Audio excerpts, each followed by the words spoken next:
Well, when I started this series 32 episodes ago, I wanted to make sure that I left everything natural and I kept everything natural. So here it is.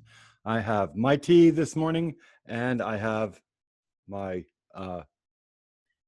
organic honey to go with it um, because my body said so. I was getting ready for the show today and it was like, well, what do I really want? Again, not here. Asking your body, what does your body, what does the body really need? Oh, okay. Chamomile tea, it'll relax you. There you go. And you're doing something not so stressful anyway, but still it's difficult because you have to read. Welcome to episode 32 of Learn to Unlearn, a quest for healing. Yeah, indeed it is. It's a return to healing, and it's a natural healing that we're after. And it's a quest, the quest of healing. There you go.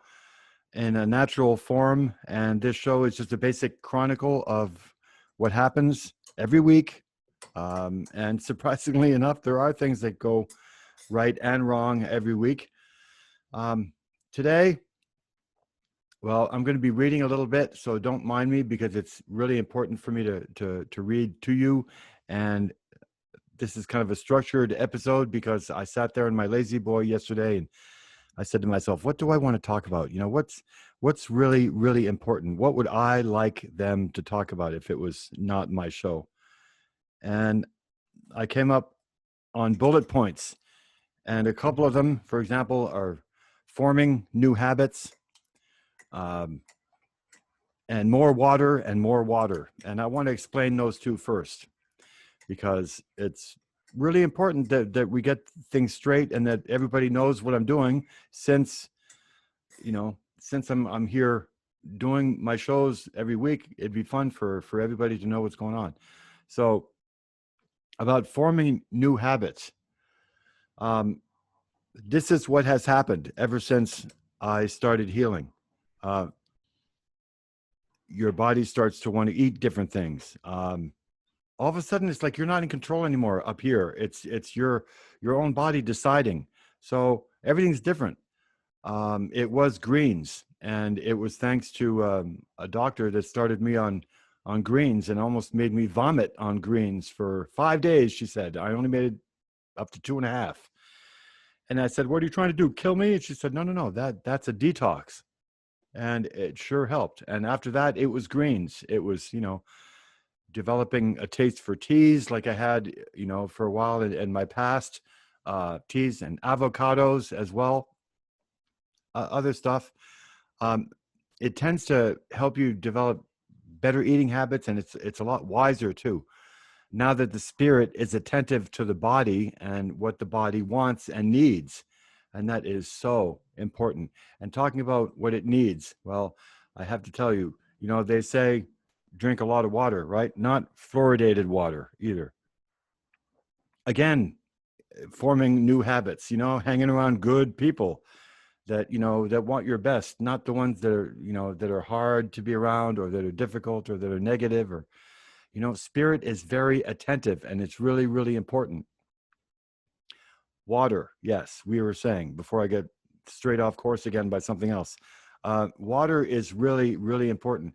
It's a purifier, and we've heard it a lot of times from what's behind me. Water is life. Water is sacred.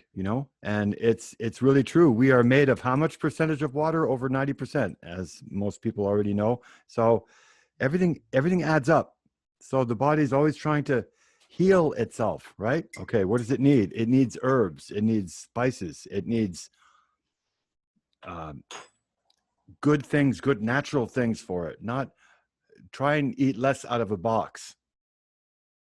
I heard that one time and it stuck with me. Eat less out of a box. I thought that was so cool. And more out of nature, and more out of your friend's garden or your brothers and sisters' garden. But drink water. It's very important.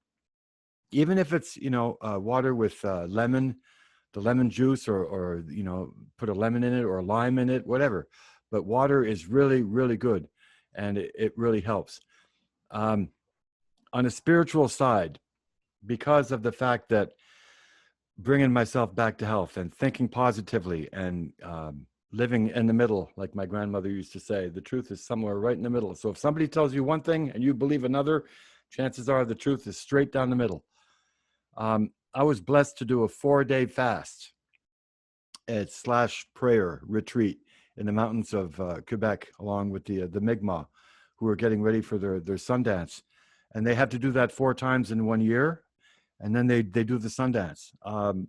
I was invited to go there. I could have been a future dancer, but I chose not to go that route at that time, and I so happily agreed to do that. And it's like I said, 4 days and 4 nights in the mountains, no food, no water, with a sweat lodge every day. So, which is a community sweating renewal experience every day at 6 o'clock, and people were there, medics were there to help people with diabetes going through it.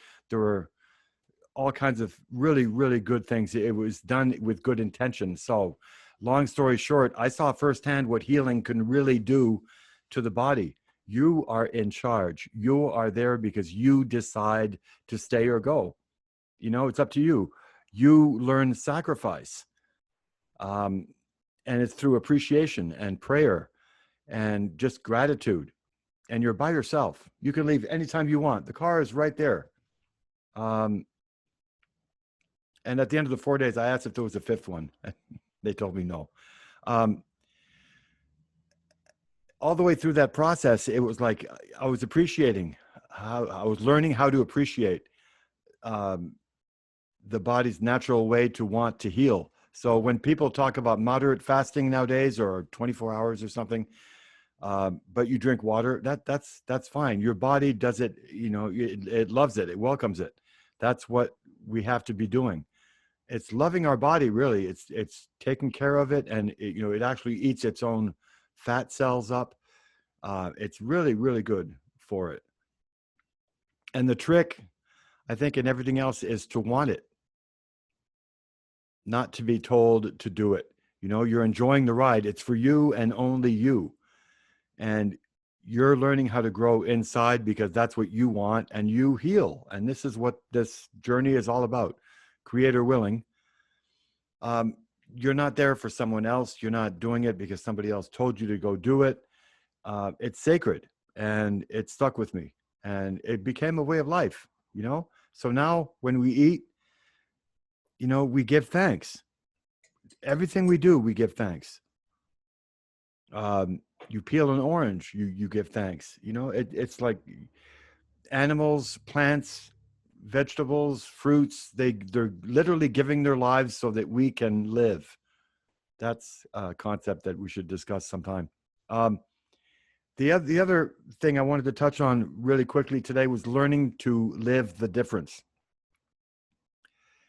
Yeah, the difference between being lazy and sitting down on the couch and not doing anything, and overdoing it. Well, I'm guilty of both. So I'm here saying I have experienced it both. I can help with that. Yeah. And it's knowing when the body needs you to lie down and to be quiet, like my grandmother used to say, the truth is somewhere in the middle. Balance, right? Slowing down. Some days not doing anything at all. Of course, some people aren't so lucky to be able to do that with 2, 3, 4, 5 kids, or, incredible busy lives as they have. But I was blessed to be able to do that. And you're talking not moving. You're talking not moving because you can't move. Your body cannot move. You have a tube coming out of you. Actually, when I woke up in the hospital, there were 3 of them coming out. So yeah, pamper yourself. That's very important too, especially when your body is sending you signals that it needs it. And then some days when you feel good, you push yourself a little harder.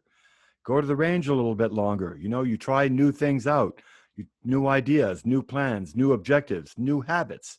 This is what it's all about. And you're going to grow with that.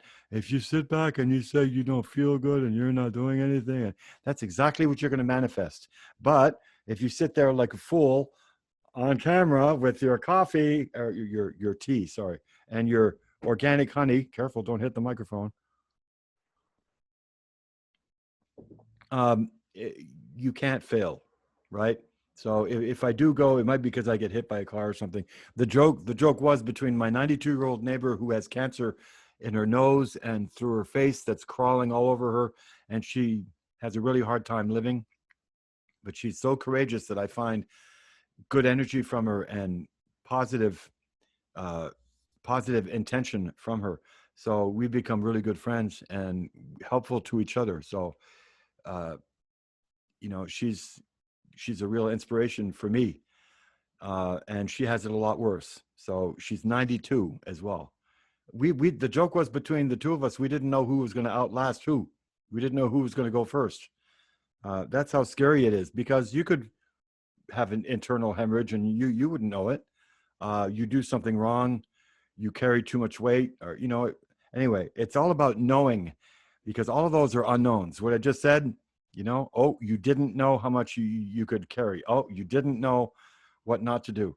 That's going to invite what I call, they're not accidents, because I don't believe in accidents anyway. They're not coincidences either.